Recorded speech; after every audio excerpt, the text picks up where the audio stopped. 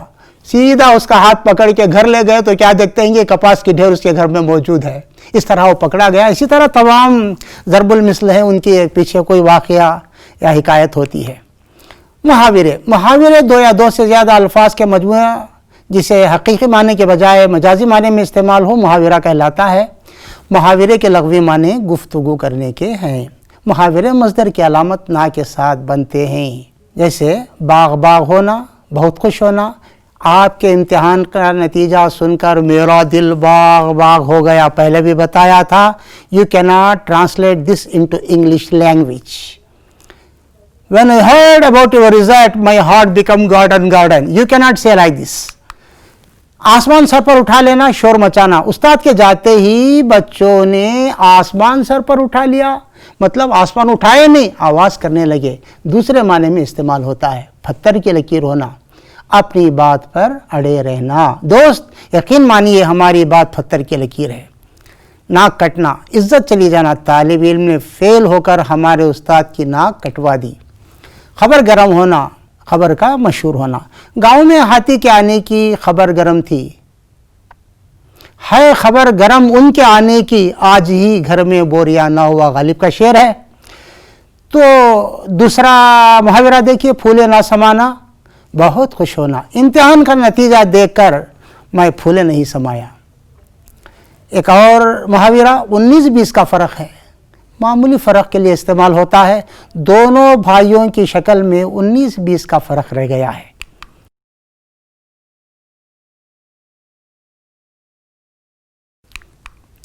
پیارے بچوں, آج کی محفل برخاست ہوتی ہے. جو نئی باتیں آج ہماری صحبت میں بیٹھنے سے سیکھنے کو ملی انہیں اپنی نوٹ بک میں لکھ کر رکھیے. ہو سکتا ہے آنے والے کلاسز اور امتحان میں اچھے نشانات حاصل کرنے میں ان سے مدد ملے. اپنے استاد کفایت کو رخصت کی اجازت دیجیے. خدا حافظ. ಅನುದಿನ ಅನುಕ್ಷಣ ಮನೆಯಲ್ಲೂ ಕಲಿಯೋಣ, ಕಲಿಕೆಯ ಹೊಸ ಹಾದಿಯಲಿ ಜೊತೆಗೂಡಿ ಹೆಜ್ಜೆಯ ಹಾಕೋಣ. ಸಂತಸದಿ ಕಲಿಯೋಣ ನಮ್ಮ ಹೆಮ್ಮೆಯ ಈ ಕ್ಲಾಸಿನಲ್ಲಿ.